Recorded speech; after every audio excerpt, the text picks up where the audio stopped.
Welcome, everybody. This evening, we're talking about the digital SAT versus the ACT. Which test is best, especially in this test optional landscape?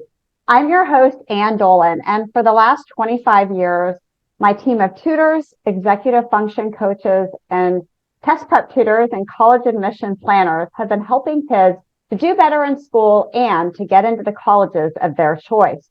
Tonight, we're here to talk about a very new and special topic that lots of people are interested in. And I can't think of anybody better to help me delve right into this topic than Pete Pecoraro. Hi, Pete. Thanks for joining me tonight. Thank you, Ann. Thank you for having me. Sure. Just to give you a background on Pete, he's a test prep tutor with us here at Educational Connections, and he specializes in the SAT and ACT. He's a former high school teacher.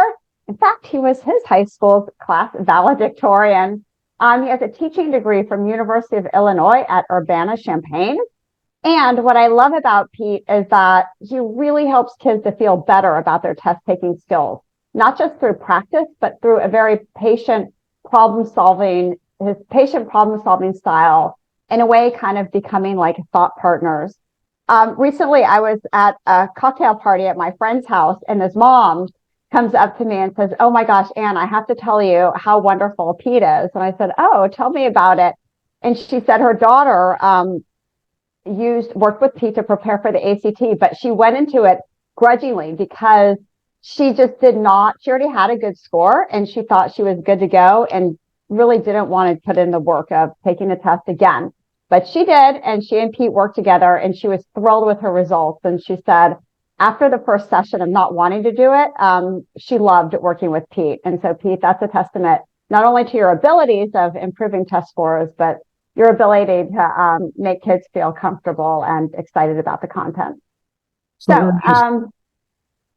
very nice to hear. And thank you for having me tonight for what I think is a very important topic. It sure is. Things have really changed within the state of standardized testing. And, we've seen changes over the years. We've seen the SAT change their format every so often, but this time it feels a lot different. And just in the world of college admissions and standardized testing, I haven't seen changes this significant, outside of the last couple of years since the pandemic. Can you talk to us a little bit about the state of standardized testing? Absolutely. I couldn't possibly agree more with what you just said. This is the most dramatic set of changes to either one of the tests in a decade. I hesitate to use the word upheaval, but they are pretty big changes, and the biggest that we've seen in a while.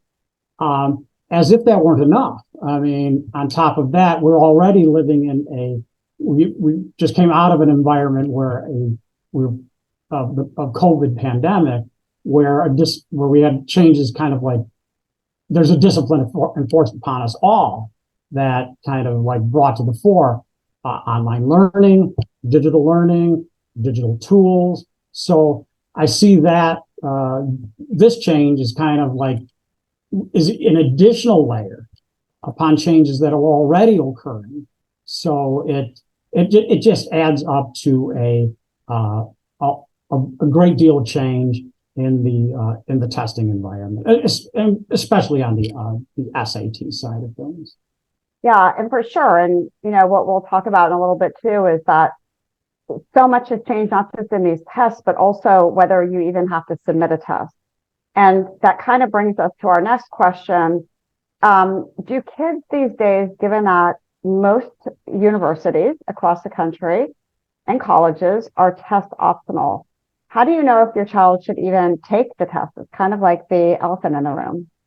Right. I mean, and for a while there was kind of the prevailing attitude of, well, test optional. Well, optional means optional. So I'll expand my reach. I'll apply to some reach schools, widen the funnel. Colleges don't say they need a test, and there's reason for that because the universities are looking at it and say, well, the kids haven't had like traditional learning. They haven't had a chance to take classes the way they've been taking them all the while with a mentor. So how can we really ask them to submit a score? So that that kind of like environment was happening for a while. Then coming out of those changes, getting back to some normalcy, then with all of these many applicants, and I'm confident you're going to be able to have some data that can prove this to us. Well, what do you do when you have like a flood of applicants? Don't you need a data point? Don't you need something beyond kind of like the idea of optional to start assessing who gets in, who might not get in, who gets waitlisted, all of those things. So I think the bottom line for where we're at right now is if you can have that data point, I feel like you strongly want to lean toward that because if you can show it, it's a competitive differentiator. So it's another tool in the toolbox, and it gives you a three-dimensional view of you. Now, you can be very strategic about who you share it with or how, which schools, which scores, and under what conditions. But I think the idea of like, should my child take a test? I think you want to be leaning very heavily toward yes. Now, where we're at right now. Totally agree. And to your point, you may take your best score or look at your super score and say, well, I'm not going to submit it to some of my reach schools because I'm not quite, in that category, but I absolutely will submit it to some of my most likely safeties or my target schools. So what we've seen in the last few years is that kids are using their scores strategically. They're not just, submitting them to all schools, and they're also not saying, I'm not going to submit at all. They really are taking a nuanced approach. And really that's because applications are up so much, Pete, as you mentioned. The Common App is reporting that since COVID, there was a 30% overall increase in applications. Now, we've seen a slowdown in that this past year, kids are not applying to quite as many schools as they were in the past. But Pete, really what you were mentioning before, many students have taken the angle of, well, before I wouldn't have applied to this school because they wanted test scores that were at this level and I was here. So I wasn't even going to apply to it because they wanted a test score. But now that schools are test optional, maybe I won't apply with a test score for those REACH schools. So they're applying to more and more REACH schools. Right. And I know you've seen that too. Yeah, and working with students and families, I've seen much the same thing.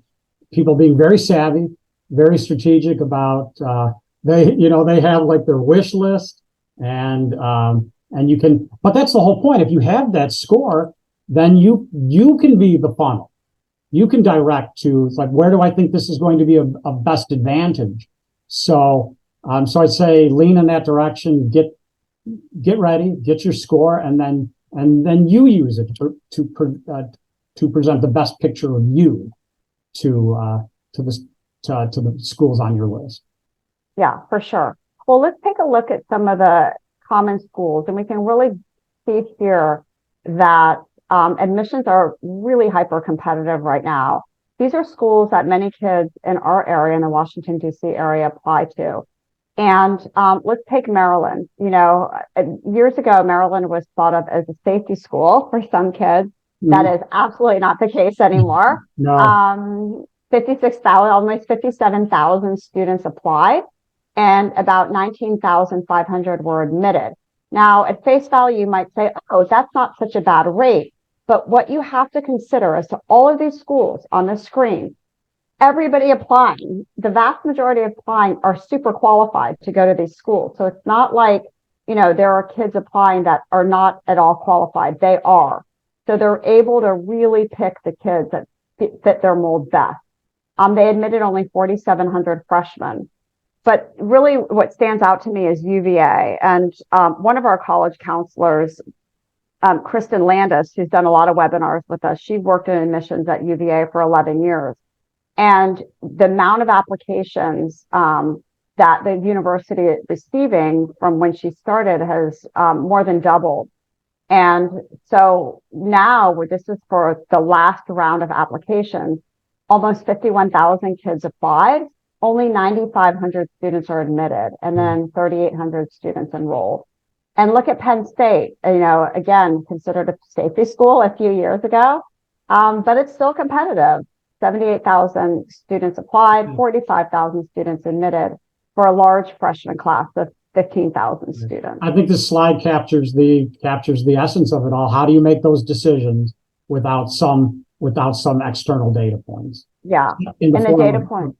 In the form of scores, and scores not the only thing, but obviously, wouldn't it be a central element to when you have so many applicants and you can't take everyone? Right, can't take everybody. So a lot of times parents will say, which do schools have, do schools want one test over another? Or right now, does it matter if my child takes the digital SAT in the spring or takes if they're a junior, or takes the paper and pencil test in the fall? And the answer is that every school in the country will take any test. They don't care if it's the digital SAT, the paper and pencil, the ACT. They view tests equally. So it's not that one school likes the ACT better. So keep that in mind when thinking about the tests. So Pete, let's dive into the nitty gritty. And this is really what we're here for tonight. Tell us a little bit about what's staying the same with the digital SAT. Okay, so we talked about we have a dramatic set of changes coming up, but not everything's changing. So some things that are staying the same, the scale is the same. That 1600 max is the same. For the paper and pencil test, which is currently in place, moving over to the digital version of the test, it'll still be a max 1600. The same subjects are basically being tested: reading, writing, and math. How they're being delivered is slightly, the presentation slightly different, but it's not like we're getting like 5 new subjects or something like that. The subject matter, the broad subject matter is staying the same. So those are, that's consistent. All right, let's look at what's changing.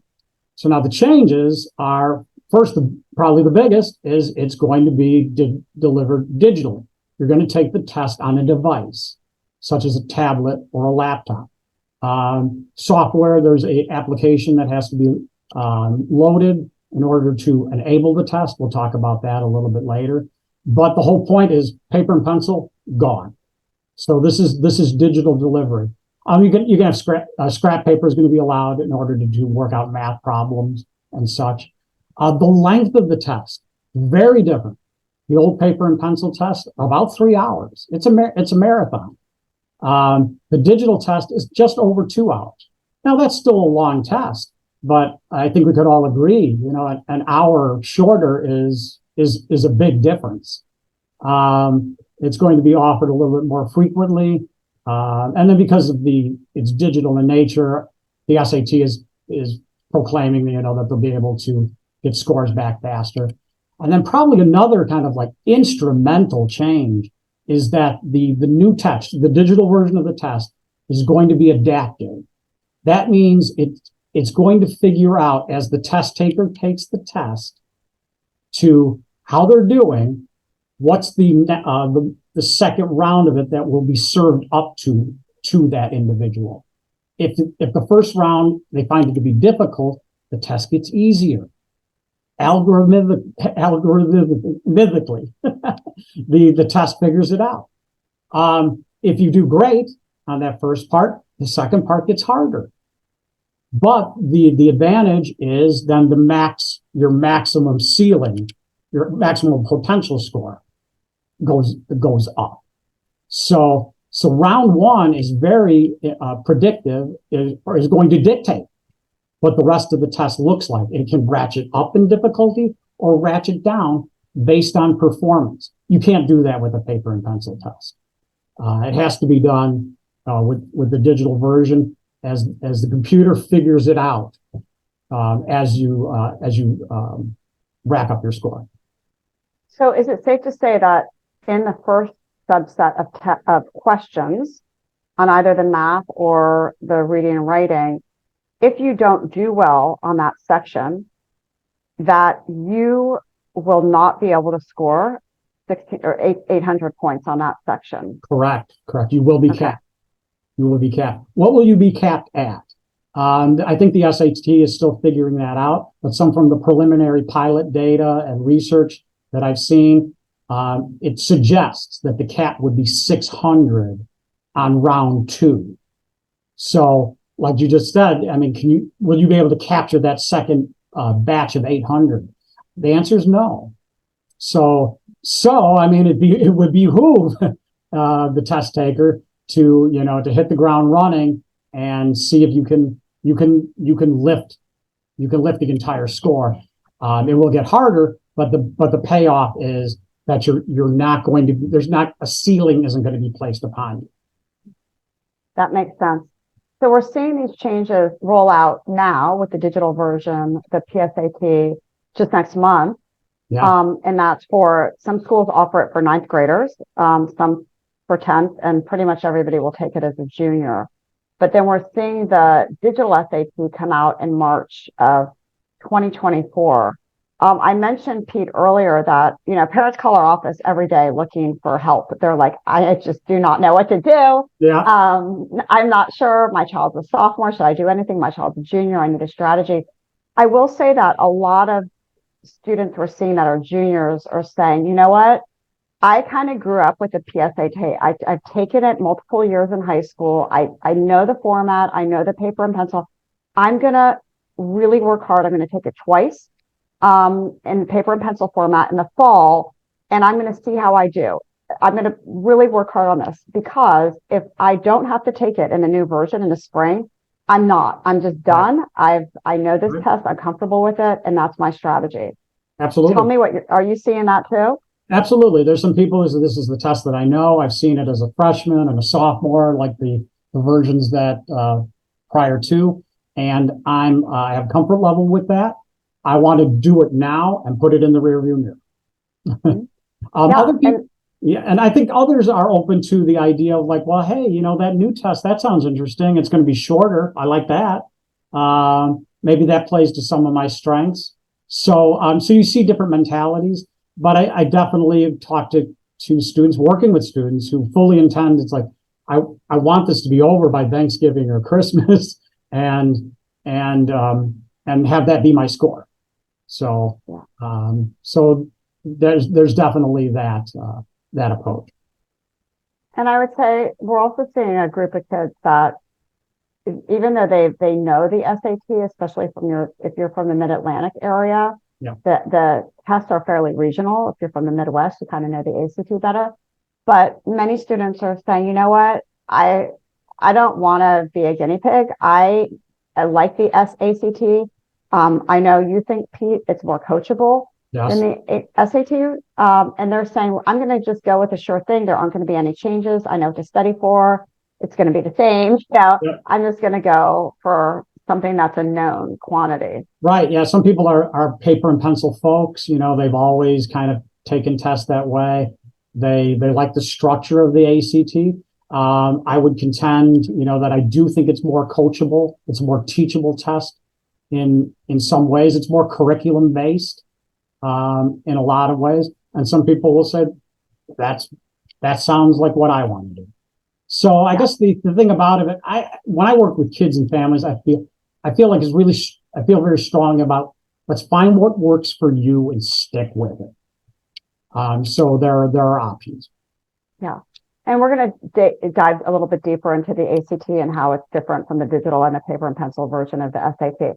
But let's go on to math. And in math, we're seeing some changes, not a ton of changes, but tell us what's different about this digital math section. Now, probably the biggest thing is you can use a calculator on the entire test. Folks who are familiar with the old paper and pencil test are aware, and some do not like, the idea that there's an entire section called no calculator. So just the idea that a student could have the calculator. Some folks are very adept at mental math, and it's like, so there's that. But a lot of students, I've seen this many times, that if I just had a calculator, this would be a slam dunk. So now you have an entire math section where the calculator is available to you in a couple of different ways, actually. The Desmos calculator, which a lot of students are familiar with due to the math online math that they did, especially during COVID, that tool is going to be like baked into the test.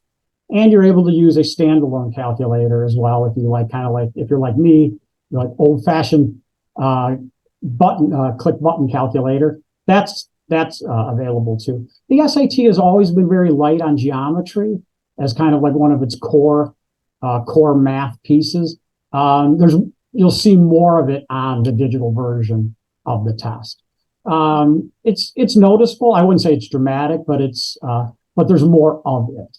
But I'd say that calculator, having the wherewithal, having it available for any math question is probably the biggest change of all. What about the reading and writing sections? Tell us a little bit about those. Yeah, this is where I feel like the changes are multifold. On the old paper and pencil test, full-blown essays, heavy hitters, nuance, critical thinking, dense. Okay, the new test, I like to think of it as short bursts. Instead of you getting like 5 full-length essays, you're getting paragraphs now of like 150 words or so, where you have to capture the main idea or make a decision about a vocabulary word. So instead of a full-length article, you're interpreting a paragraph, shorter, more of them, but they're short bursts, quick bursts. Some of it will be even excerpted lines, like 2 or 3 lines from a poem or an essay where you have to interpret. So just a couplet of lines. So that kind of fits kind of like with this quick burst mentality. Heavier emphasis on vocabulary and using context around the vocabulary word in order to determine like what's being said or the usage. So those are much bigger changes in the reading and writing world. And to also to say this, reading and writing were separate sections on the paper SAT. Now it's blended. It's called reading and writing. So it's kind of like one subject in a way, whereas before 2 separate sections. So that's big change. And it's also important to know, because we're going to talk about the ACT in just a second, that half of the SAT, whether it's paper and pencil or digital, is math. And yes. Half is reading, writing. That's right. But the ACT is really different. Tell us a little bit about this test and what its current form is like right now. Yeah, I feel like this is kind of like the ACT is kind of like Old Man River right now. It just keeps rolling along. It's a long test. It has 4 sections. Math, as you noted, is only one of the 4. So there's kind of like a decision tree right there. 50% of the overall on the SAT will come from math. 25% will come from math on the ACT. So there's a difference. The ACT has a unique science section, which does not really line up with classroom science, such as biology, chemistry, and physics. Not that. Instead, it's interpreting charts, graphs, and tables. So it really should be called data interpretation because that's what it is. So that's why I say that's one of the more coachable pieces of the test, because I think I can help anybody dig in and say, okay, can we get you good at interpreting charts, graphs, tables, and paragraphs? If so, then that's what ACT science is all about. The ACT will not feature those short bursts. Instead, they are full essays, but they're not heavy hitter essays. This is not Abraham Lincoln, Virginia Woolf type depth. Instead, it's more curriculum based about like finding the answer choice in the document and coming up with that and making that your answer choice. It's more linear. It's more linear in that way, less dense. And the max is 36 points on all 4 sections on the ACT. So let's make a comparison right now, Pete, and talk a little bit about what is still consistent with the SAT, the digital and the paper version? Mhm. And then what is consistent about the ACT? Sure. So let's take a look first. Yeah, so in kind of like in an adjective or bullet point kind of way, the SAT is a power test. It is a dense test. I call it deep analysis, critical thinking, weighing of evidence, command of evidence, gathering details, weighing evidence. Okay, so that's a pretty heavy academic task. That's very, very true of the paper and pencil version.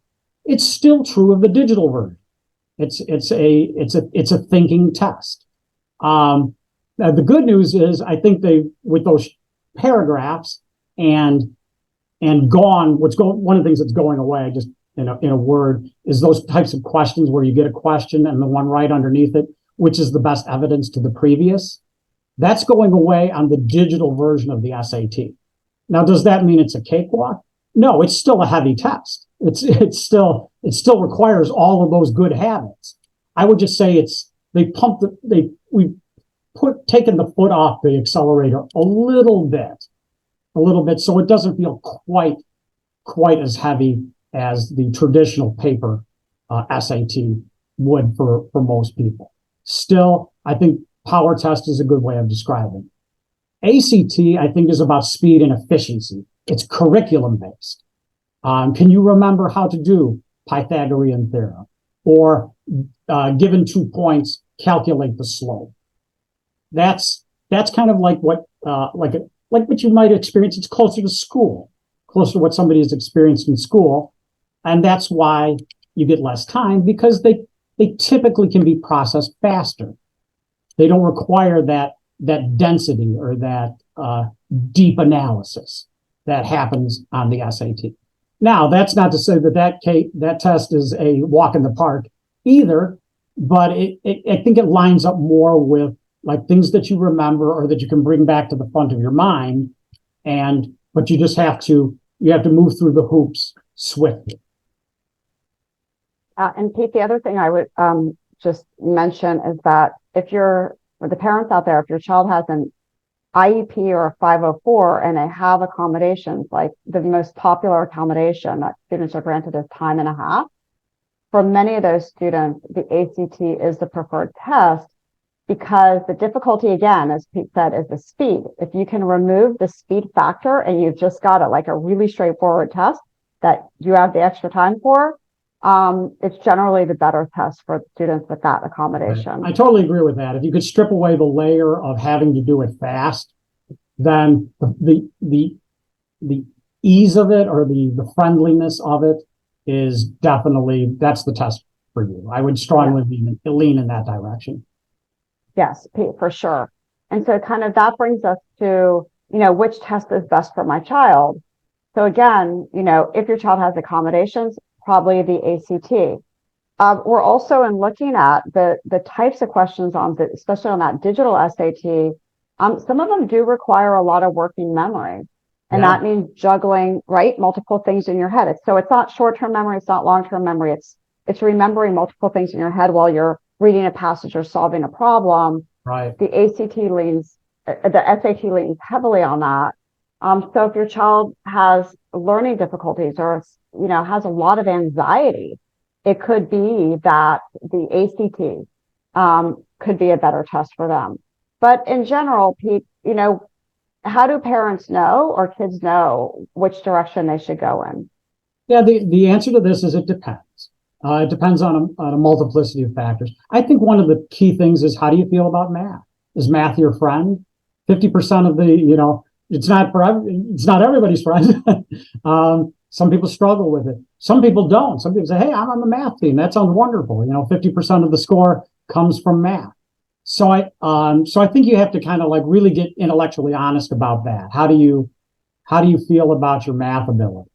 Are you a reader? I mean, are you a reader at heart? I think the SAT is a more straightforward exercise in where maybe reading's not your favorite thing to do. I think if you're somebody who's like kind of a rules-based or formulas based type of individual, or you can kind of like get there, the ACT has a lot to recommend to it because it's predictable. It's predictable. Some of the same grammar type issues come up over and over and over again. Some of the same math type things come up over and over again. So the answer to this question, I think it depends on the individual. It depends. I would recommend people try both, if only to reject one. At least you opened that door and looked at it and it's like, okay, it's not for me. But at least you gave it a good faith effort, and then figure out which of these applies to you. Now, some people just struggle with time no matter what, and the ACT can be a hustle in that respect. But I don't think the SAT plays too many, doesn't give you like a massive advantage there either, because people will look at it and say, well, I get more time per question. You do, but you're going to need that time to parse out that working memory stuff, and the weighing of evidence stuff. Is 60 seconds versus 82 like hugely different if you're having to do deep analysis? Maybe. So I'd say look at both of these things, and we're here to help guide that process, and have you take a strong look-see at both tests. Yeah, for sure. And we talk to parents about all that all the time. So if you feel like your child wants to take a test, but you're just really unsure what to do, we're happy to, set up a call and guide you through that process, and make a decision with you based on, the specific needs of your child. Sometimes we'll also have, students take a baseline ACT to see how they do on that test, because all they know is the SAT, and that gives us information too. And what we found over the years is about a third of kids have a clear preference. They, a better score on one test over than another. But for about 2/3 of students, it really comes down to personal preference. Right. I think personal preference plays a strong point of view too. I would tell people, you know yourself better than I will ever know you. If you've taken that test 3 or 4 years and you say, I'm in the zone, that's my comfort zone, do that. So, I mean, there's kind of like what you're familiar with too, plays a very strong part. And that's not to be ignored or minimized.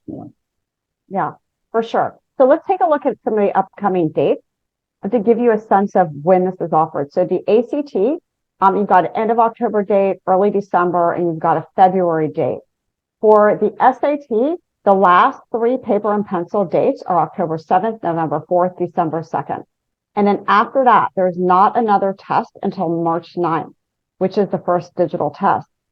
If you want to take this digital test, the rules are different than they used to be before. You need to go about it differently through the College Board, which produces the SAT. Pete, tell us a little bit about what the College Board wants kids to do now. So the College Board wants you to download onto your device what they call Bluebook. It's their Bluebook app. This is what enables the test to load on your device.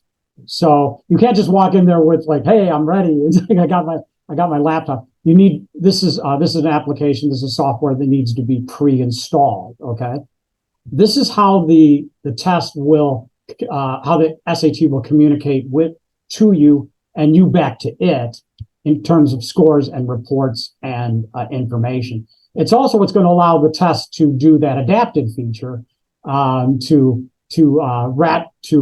raise and lower the difficulty. So that is a software application that must be installed. You can find out about it at SAT Bluebook.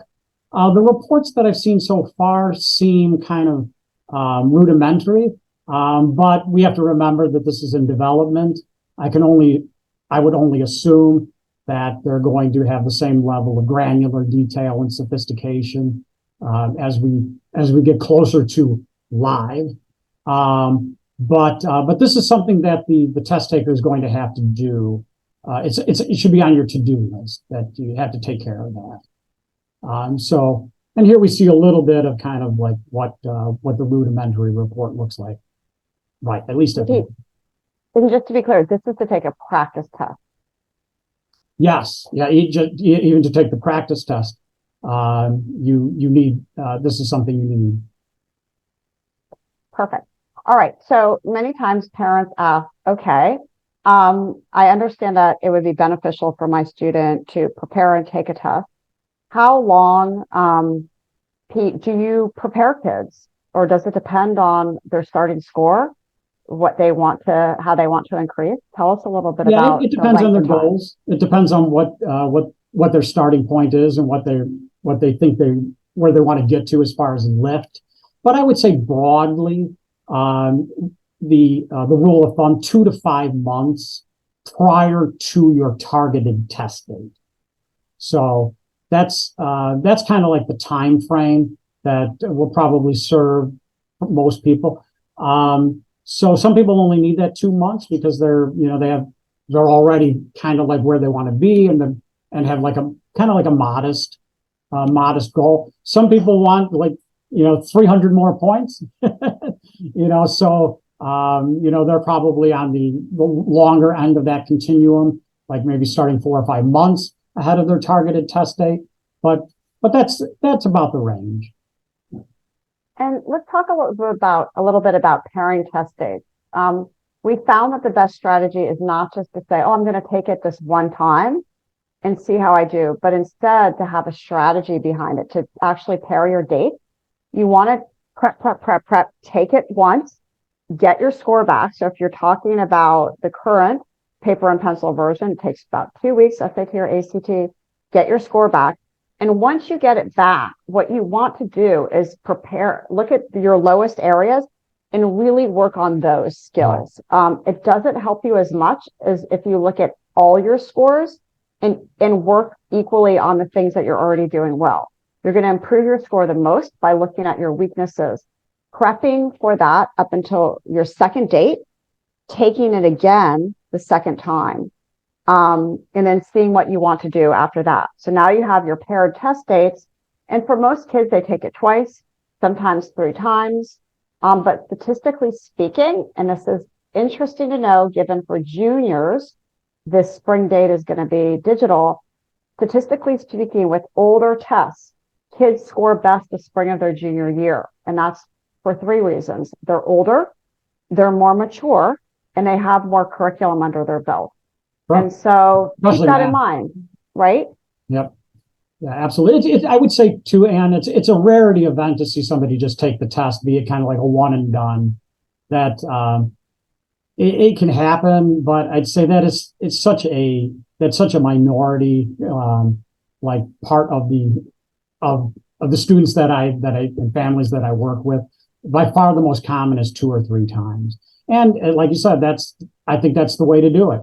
The first time is kind of like your test drive, and then you get your score back, and then you have to start figuring out priorities.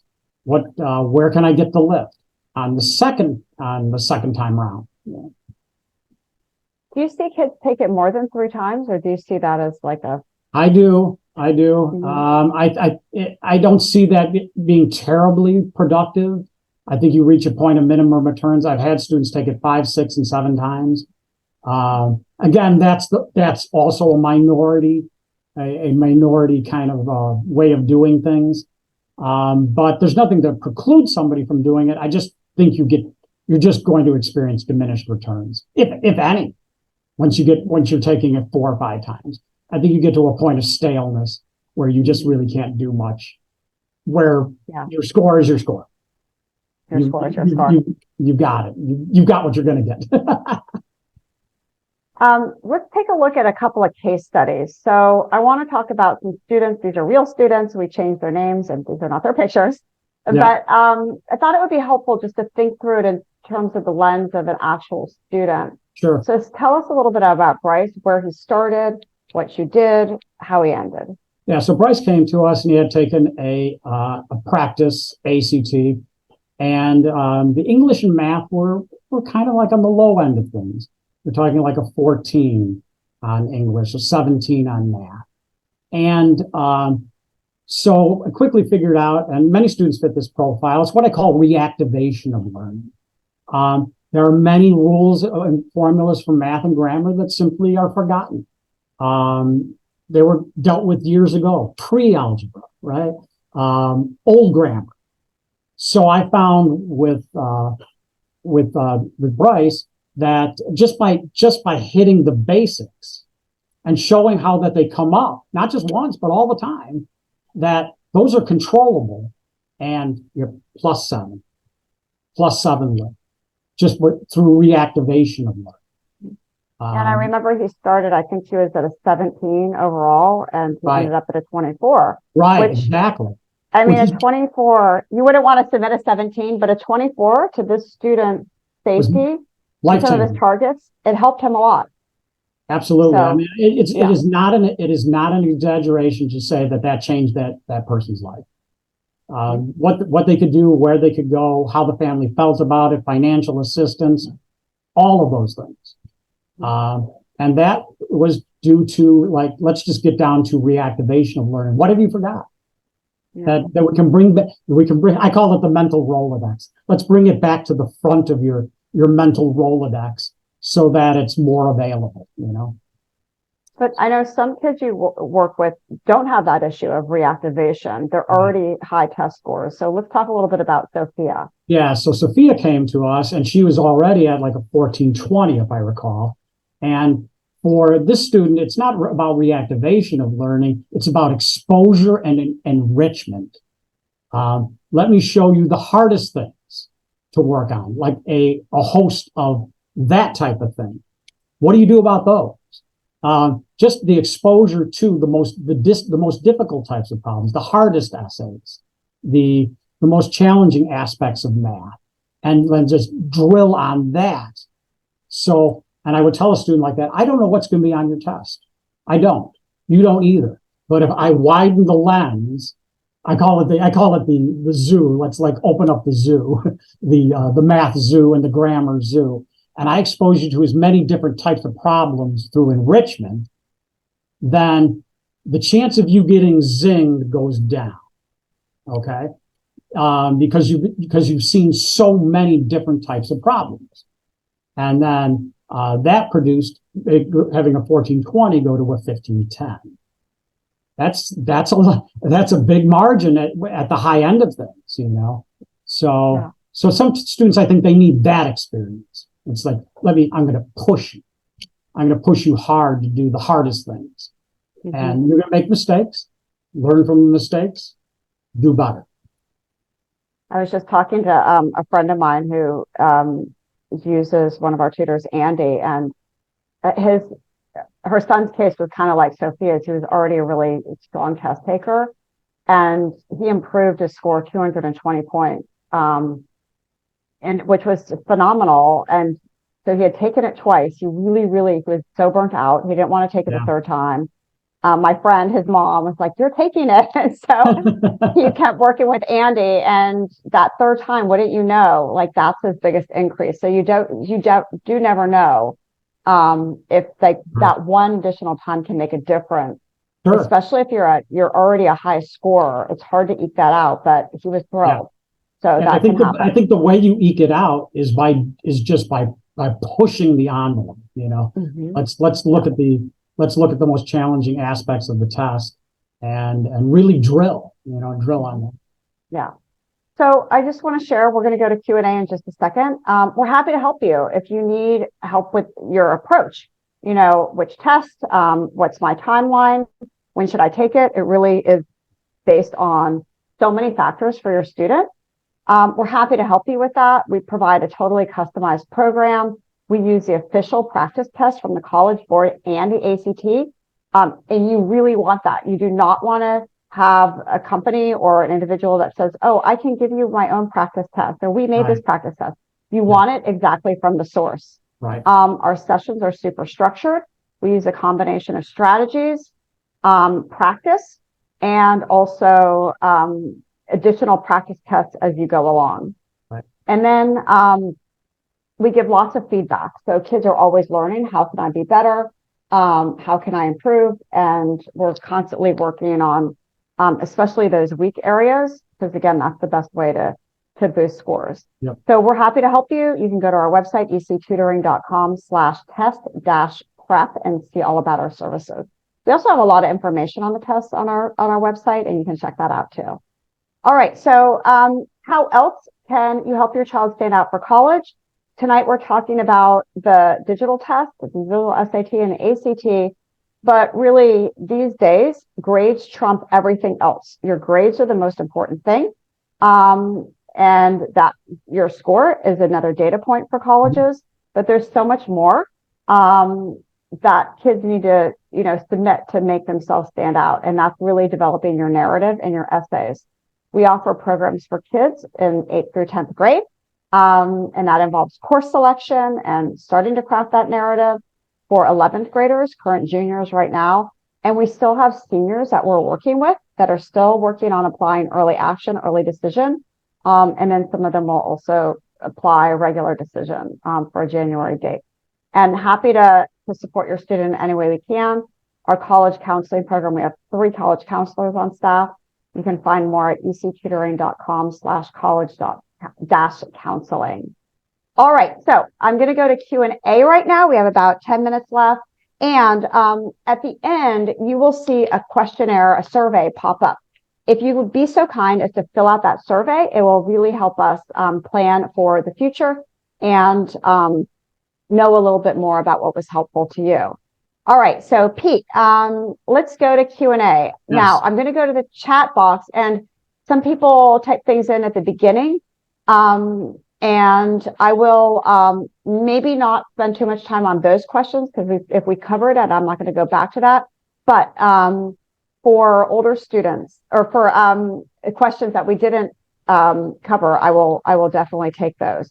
Sure. So I'm sorry, I said older students. I was looking at question here, and the parent said, should 9th graders start preparing? And the answer is no, that's too early. 9th graders can start thinking about college, but to prepare for a test, it's much too early. Sometimes people want their sophomores to prepare, and I think it's early, because often what happens is kids take a test, they take a practice test, a real test, and they're kind of deflated by their score because they just haven't had enough exposure to curriculum to really get their best score. So we see kids that will make a determination at the end of their sophomore year. They might take a practice SAT and a practice ACT. We'll put those into a concordance table, and that in the spring of the sophomore year will help you make that decision, so you can prepare the summer before your junior year and throughout your junior year to take a test. But you don't need to be taking official tests when you're freshmen and sophomores. Yeah. And do kids need to take both? No. That's another great thing about these tests.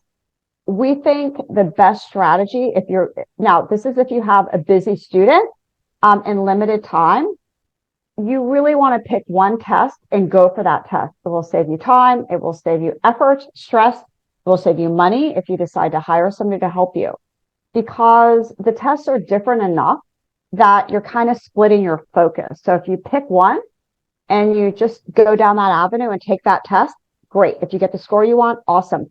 You can always take the other test if you want, but our recommendation is to put most of your energy behind one test. I would strongly agree with that. Once you've figured it out, I say at the initial stages, have a look. But once you're on it, find something that's going to work for you and stick with it.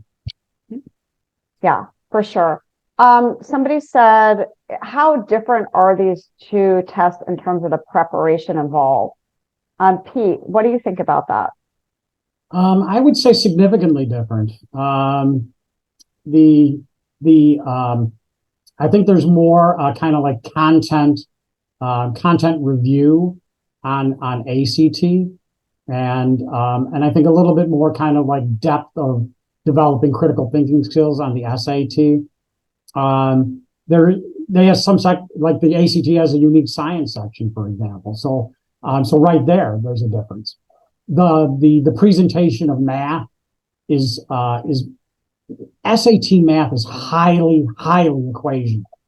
You don't run into that on ACT math to near the degree. ACT English is mechanics and sentence structure based. There's some of that as a component of SAT, but not that full measure. So I would say the preparation and approach is markedly different between the two. Pete, Sharon asked on the online on the digital SAT, can you go back to an earlier question? Yes, my understanding is yes. Okay, great.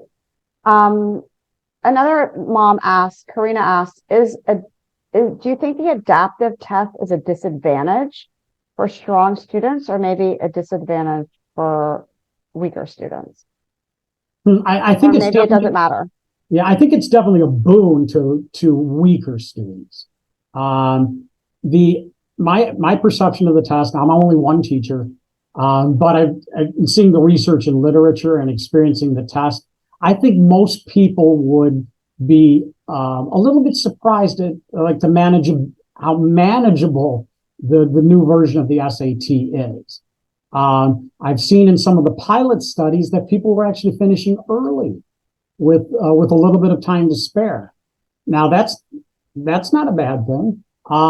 Those paragraphs tend to be easier to digest. I'm not suggesting that it's a cakewalk or that you let your guard down for any reason, but I think most people would find the flavor of it to be it's a little bit lighter. It's a little bit less of a dense touch than the good old fashioned SAT. Question from Nisha. She says, can you super score the digital SAT? And I'm not sure if that means, like, the question I've heard a lot is, if your child takes a paper and pencil if they're a junior in the fall, and then they take a digital test in the spring, can you super score over the different test formats? Wow, what a good question. I think that would be something I would want to circle back on, and then maybe we can make that available to the folks. Yeah, because I'm not 100% sure because they're different. I mean, so you'd want the answer to be yes, but I think we need to take a look at that. I have heard yes, but I've heard that. So I think you're right, Pete. We should find out for sure. And then, so the next question this parent has is about the adaptive nature of it. It's separate. So like the math is adaptive, the reading and writing is adaptive. Yes. Correct. Yes. Yeah, they're right. They're separate in kind of like separate spheres. I would look at it this way. Everybody takes like round one as medium, right? And then that's going to dictate what round two looks like as far as we go. We adapt up or we adapt down. But those adaptations would be separate and distinct from for reading, writing versus math. Got it. Tell us a little bit about the calculator. So we understand there's a Desmos calculator embedded in the software, but what about the calculator you use? Is that school provided? Can a student bring his own calculator? I bet some kids are thinking, can I use my phone? Phone, no. Digital watch, no. Google Watch, no. But you would plan on bringing your own calculator. It has to be totally self-contained, battery operated, no cords, no plugs, none of that. So if you want to do that, you could do that. I have heard that the SAT, if you ask and they have available, you could ask for them to provide a calculator. I wouldn't count on that. I wouldn't rely on that. But I read in their own materials that they say they have on a limited basis a certain number of calculators and devices available. So, okay. But plan on bringing your own. Got it. Mona, you asked, do you need to report all scores to colleges? And the answer is no. I remember when my older son, who's 25 now, applied to college. So it wasn't that long ago. And at that time, at most schools he applied to, wanted to see all of his scores. That's not the case anymore at all. You own your data. So you decide, do I want to send it this school or that school or no school? So you don't need to report all your scores to every school. Right. Okay. So next question. What test, Pete, do you think is better if the student is the strongest in math? Oh, good question. Well, they're probably fairly equal, but I think I would give the lean toward the SAT. If math is your forte, then you're going to benefit by the fact that there's more of it, and it counts more heavily toward the overall on the SAT. Audrey asks, are the practice test scores in the Bluebook comparable to that of the real test? Or is it too early to know because they don't have all their normative data? Are you talking about like the ranges or Yes. the range? I mean that the potential that 1600 that's still the same. Now the scaling of things, I don't think we know. I don't think we know how they're going to implement their scales and curves, so to speak. So that's probably to be determined. I remember when the SAT, the College Board, went through a bunch of changes a number of years ago, and the scores were, first of all, it took forever to get. I think the March was the first score rollout. Yes. It took forever. There was such a delay in getting those scores reported to kids, and then the scores were so wonky. Yeah. So it could be we see the same thing this time. It's hard to know.